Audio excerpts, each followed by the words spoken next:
시작할까요?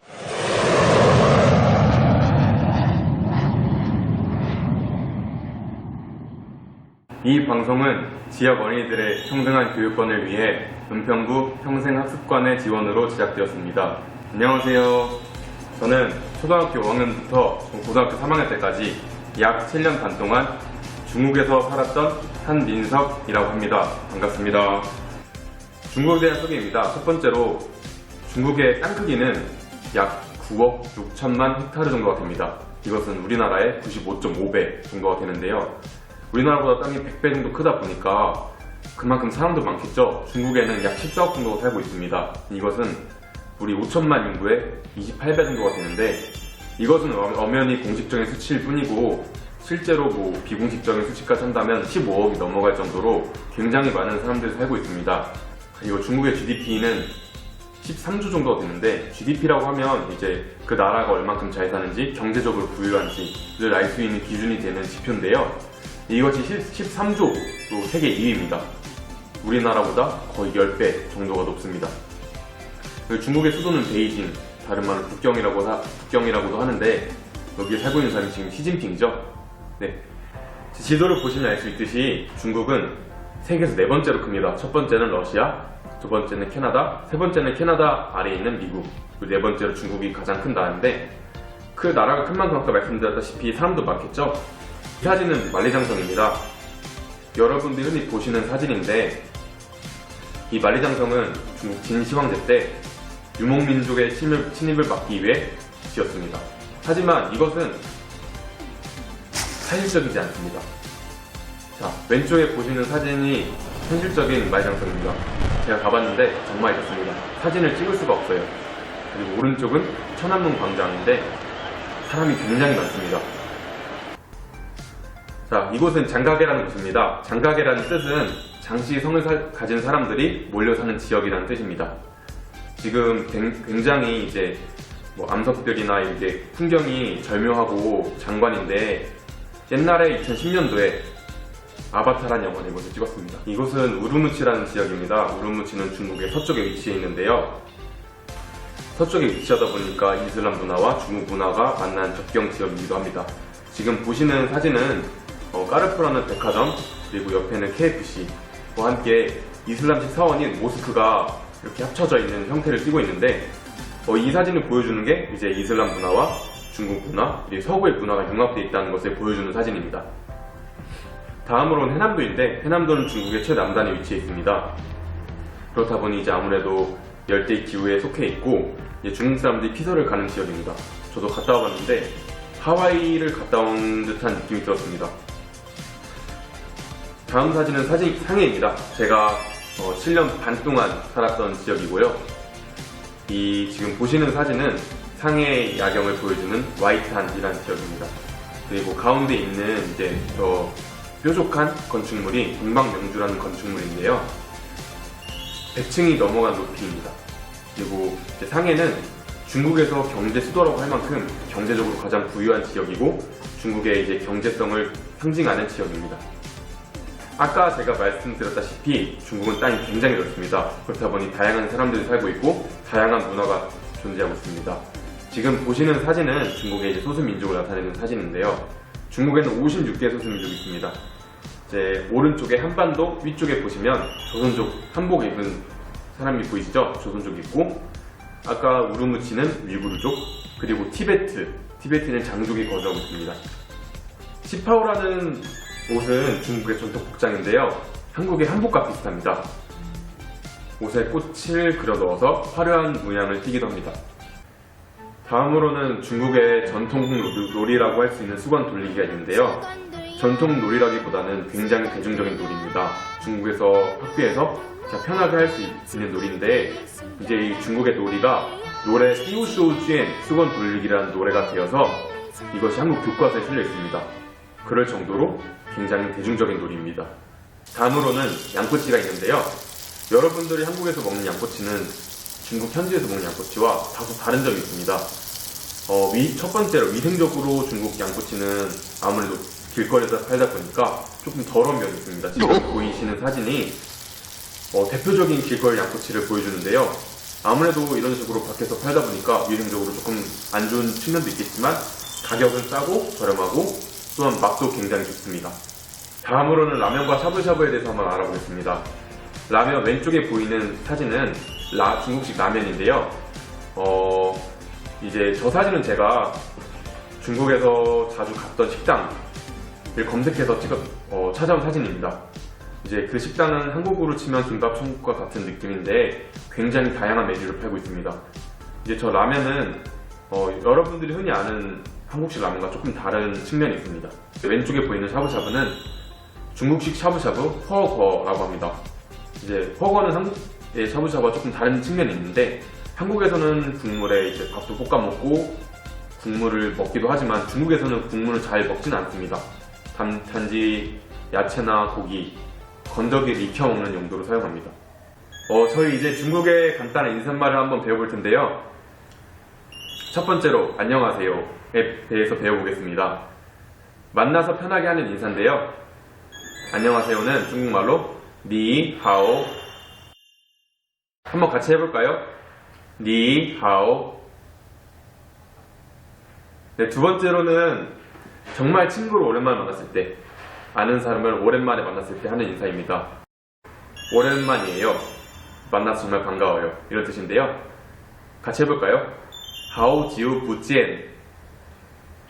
하오지우 부지엔. 네, 그리고 헤어질 때, 친구와 만나고 헤어질 때 하는 인사예요. 다음에 다시 만나요. 만나서 반가웠어요. 중국말로 짜이젠. 짜이젠 이라고 합니다. 그리고 다음 두 가지 인사는 밖에서는 흔히 사용하지 않는 인사고 가정 내에서 이제 부모님에게 하는 인사예요. 안녕히 주무셨어요는 중국말로 자오샹하오. 자오샹하오. 안녕히 주무셨어요 라는 뜻도 되고 좋은 아침이에요 라는 뜻도 됩니다. 다음으로 배워볼 말은 안녕히 주무세요, 편안한 밤 되세요 라는 인사인데요. 중국말로 완안. 완안 이라고 합니다. 다음으로는 제가 중국에서 여행을 하면서 찍었던 사진들을 보여드릴 텐데요. 첫 번째 사진은 제가 홍콩에서 찍었던 사진입니다. 세련되면서도 예스러움이 존재하는데 이 사진도 홍콩에서 찍었던 사진입니다. 홍콩은 현재는 중국에 속해 있지만 과거에는 영국의 식민지였습니다. 그래서 언어는 영어와 중국어를 같이 사용하고 그러다 보니까 지금 표지판에 보이듯이 영어와 중국어가 함께 사용되고 있습니다.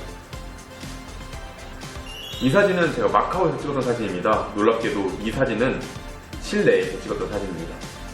마카오의 한 호텔에서 찍었던 사진인데 베네치아, 이탈리아의 베네치아를 바탕으로 모방을 해서 만든 호텔입니다. 마지막으로 중국의 주 야경 사진을 보여드리는데요.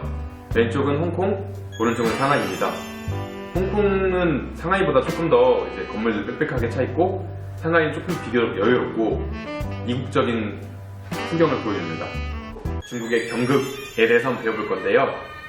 경극은 중국의 대표적인 전통 연극이라고 하는데 베이징에서 발전해서 베이징의 경자를 따서 경극이에요. 흔히 베이징 오페라라고 하듯이 오페라, 노래를 부르고 연기를 하는 그런 연극입니다. 이제 여러분들이 흔히 아시는 얼굴이 바뀌는, 가면이 바뀌는 극은 변검이라고 해요. 변검은 중국말로 리엔이라고 하는데 리엔은 변하다, 바뀌다, 리엔은 얼굴을 뜻해요. 중국말로 얼굴이 바뀌는 것을 의미합니다.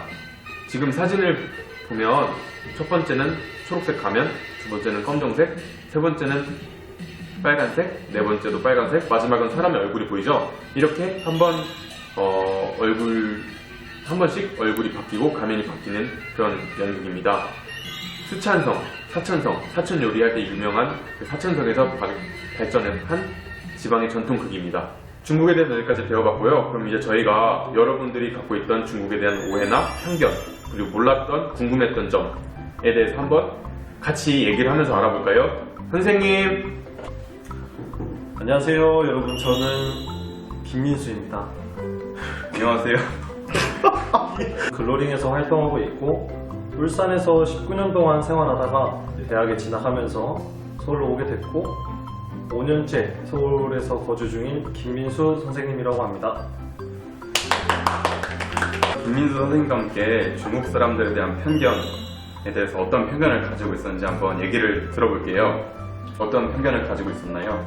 이제 한국에 놀러 온 중국인 관광객들을 보면 대체로 좀 시끄럽고 공공장소에서도 떠드는 경향이 많이 보이던데 대체로 그런가요? 이거는 제가 만나본 바에 의하면 사람마다 다른 것 같아요. 제가 중국에서 만났던 사람들 중에서 시끄러운 사람도 있었고 조용한 사람도 있었어요. 근데 이거는 한국 똑같지 않을까요? 카페에 가서 보면 어떨 때는 되게 시끄러운 사람도 있고 어떨 때는 되게 조용한 사람도 있듯이 이건 사람마다 다르다고 생각을 합니다. 제가 인터넷에서 본 건데 중국인들은 이제 뭐 정갈이라든지 덕지라든지 이제 한국인들이 잘 먹지 않는 음식들을 먹는 영상이 있더라고요. 이게 진짜인가요? 이제 아무래도 중국이 땅이 넓다 보니까 다양한 환경, 다양한 문화가 있어요. 그렇다 보니까 그런 걸 먹는 사람들도 있고 먹지 않는 사람들도 있어요. 근데 이제 우리나라 같은 경우에도 1980년대까지 박쥐를 먹었다는 신문 기사가 있을 정도로 박쥐를 먹었다고 하는데 이제 중국에서는 이제 지역에 따라서 그걸 먹는 지역도 있고 먹지 않는 지역도 있어요. 다만 아까 우리나라의 거의 100배 정도 되다 보니까 우리나라 사람들 중에서도 이제 서울 사람, 경상도 사람, 부산 사람, 전라도 사람 다 먹는 게 조금씩 다르잖아요. 환경이 다르다 보니까 그런 차이가 조금 더 클 수밖에 없어서 먹는 지역도 있고 먹지 않는 지역도 있습니다. 그리고 중국인들은 잘 안 씻나요? 다들 더럽다고 하던데. 이것도 제가 만나본 바에 의하면 사람마다 좀 다르던 것 같아요. 대체로 길거리에서 이제 뭐 파는 사람들이나 오토바이 운전사들은 조금 더러운 경우도 있었지만 제 가해 선생님 같은 경우에는 그런 게 전혀 느껴지지 않을 정도로 되게 신경을 많이 쓰셨던 것 같아요. 그래서 이거는 사람마다 다르다고 할 수 있을 것 같습니다. 제가 쓰는 중국 물건들이 쉽게 망가지는 경우가 많던데 그러면 중국 제품은 안 좋다는 말이 사실인가요?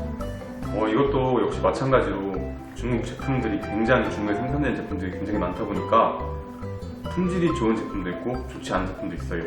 품질이 좋지 않은 제품이 많은 거는 사실이지만 이제 샤오미 같이 품질이 좋고 세계적으로 인정받고 있는 추세의 기업들도 늘고 있습니다. 그래서 이거 역시 제품이 많기 때문에 생산된 제품이 많기 때문에 벌어지는 일이고 경우에 따라 차이는 있다라고 할 수 있을 것 같습니다. 이번 시간에는 중국 여자 전통 의상인 치파오와 남자 의상인 창파오의 그림을 그려볼 거예요. 그리고 경극 가면 그리기를 할 건데 원래 경극은 가면을 쓰는 게 아니라 얼굴에 직접 분장을 하지만 저희는 그렇게 할 수 없으니까 대신 가면에다가 그림을 그려보도록 할게요. 그럼 시작해볼까요?